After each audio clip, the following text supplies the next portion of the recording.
In our world today, millions of people are trapped in a never-ending cycle of unimaginable poverty. It's hard to know where to begin to even describe it. It really is another world, a world of constant suffering.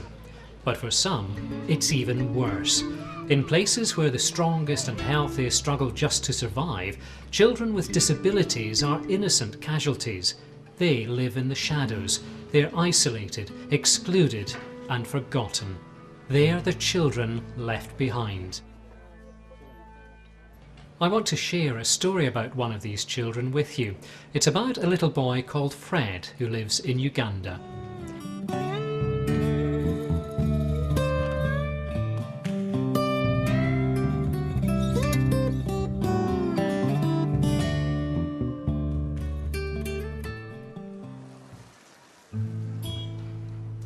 It's early morning in the town of Mukono, and the small shops and stalls in the local market are open for business. 6-year-old Fred has come here with his mother Sissy, just as he does every day. Sissy struggles to make a living and provide for her family by selling vegetables and charcoal. On a good day, she'll earn about £1. Fred should be in school, but he spends most of his day with his mother and does his best to stay hidden. Fred was born with a cleft lip and palate. All his life, other children have teased and ridiculed him. Some believe he is cursed and are afraid to even be near him.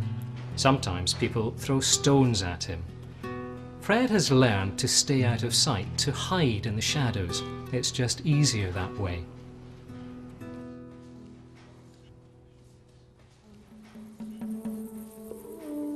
At home, Fred stays inside most of the time. He can only watch as other kids play and laugh outside.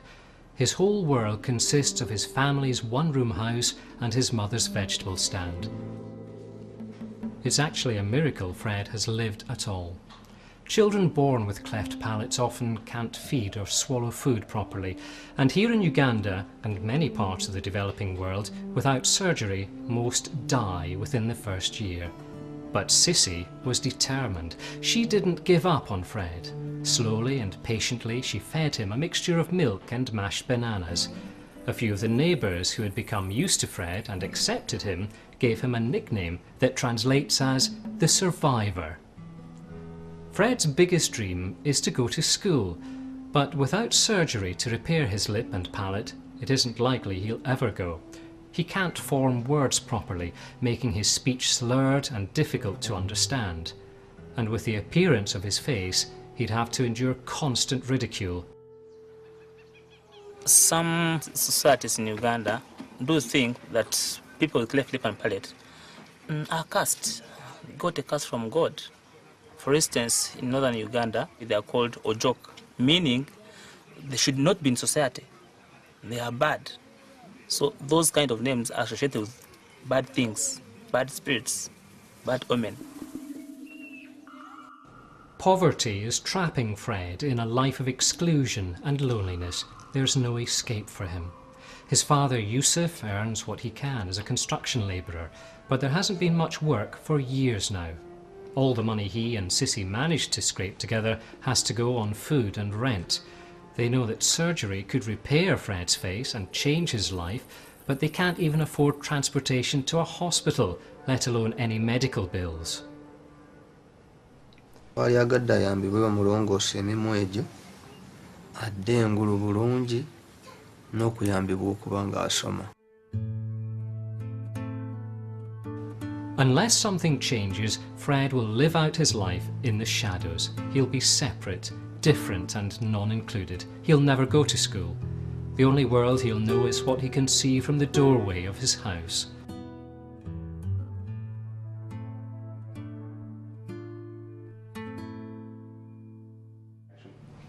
But Fred's life is about to change, thanks to CBM supporters just like you. He's going to get his surgery. It's one of the most dramatic and life-changing moments you'll ever see. CBM community worker Alex Asiemwe has come to Fred's house to bring some good news. Fred's lip and palate can be fixed. He doesn't have to be isolated anymore.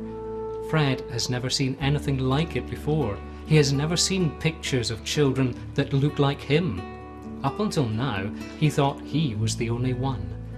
For the first time in his life, Fred won't feel different, and he can't wait. After gathering up some belongings, Fred and his mother Sissy are off to the hospital. A space has opened up, and Fred's surgery has been scheduled for first thing tomorrow morning. Fred is so excited. He asked if he could go to school the next day. His first ride in the truck is a pretty special one. Not only is he finally going to hospital, he's heading towards a whole new life. When he comes home, everything will be different.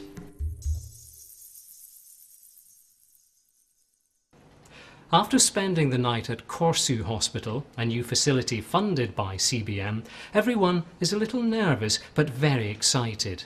Fred was up at sunrise and has been dressed and patiently waiting for about 4 hours. For 6 years, Sissy has dreamt that her son's lip could be fixed, that he could have a better life. It's hard for her to believe that day has finally come. Dr. Andrew Hodges, a British specialist in plastic reconstructive surgery, will be doing Fred's procedure this morning. He's come to make one last check and to make sure everything is ready to go. Often, palate and lip surgeries are done separately, but in this case, Dr. Hodges has decided that Fred is a good candidate to have them both done at once.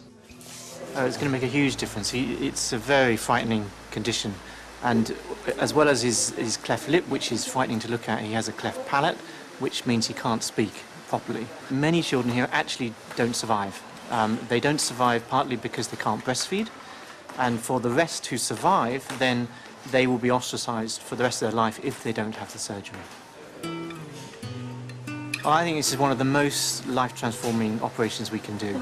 In one operation, we can pretty much make a child normal, which is often in surgery we don't manage to achieve that. And these are children who can have a lifetime ahead of them, so it will make a huge difference. Repairing Fred's lip and palate at the same time took about 2.5 hours. It was a fairly long and complicated surgery, but everything went as planned, and it's time to bring him out of the anaesthetic. He'll need about an hour or more in the recovery room to monitor his vital signs before he's reunited with his mother. He's a little groggy, but doing just fine. Back on the ward, Sissy has been waiting quietly, but her emotions are hard to contain. For her, the past few hours have seemed like an eternity. Here at Corsu, which stands for Comprehensive Rehabilitation Services in Uganda, the staff are dedicated to changing the lives of children with disabilities. For families living in extreme poverty, this is a special place, a place where miracles happen every day. But none of this would have been possible without the support of CBM. The idea of it came about a few years ago because we were in a very small mission hospital in very cramped conditions, and we were operating on huge numbers of orthopaedic and plastic surgery patients. We really wanted somewhere where we could do this properly. And CBM caught this vision and really over the last couple of years have done a huge amount of fundraising to make this place possible, and it's just a fantastic facility. We can really feel we can do the best surgery possible for our kids. But also we'll be teaching many more doctors and other paramedics to do this kind of work. So we really need to be more than just treating patients. We need to be expanding the work so that it can happen in other centres and it can happen in other countries. The recovery room staff have given the all clear, and Fred is making his way back to his mum. Yesterday he was living a life of isolation and loneliness. Starting today, everything is going to change for him. He's going to be able to go to school, have friends, and a future. He won't have to hide in the shadows anymore. For Sissy, this truly is a miracle. From the day Fred was born, she's tried so hard to get him the help he so desperately needed, but poverty always stood in her way. She's so happy. She thanks God so much, who gave the knowledge to the doctors who have worked on her son. And she continues to thank you people for everything that you have done for her and for her son. Fred is one of the lucky ones. CBM community workers were able to find him and make sure he got the surgery that would change his life. But there are thousands of children just like Fred who are hidden away. Thousands of children who are waiting for their chance to come out of the shadows.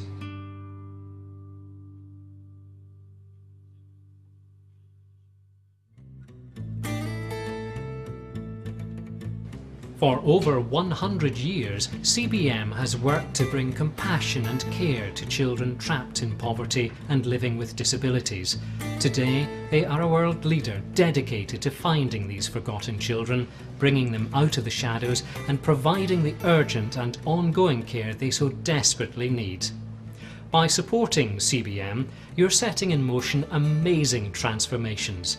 You're helping children to walk again, helping them see for the first time, and giving them the skills to provide for themselves. You are creating changes that are real, tangible, and last a lifetime. Thank you for watching. Thank you for making a difference.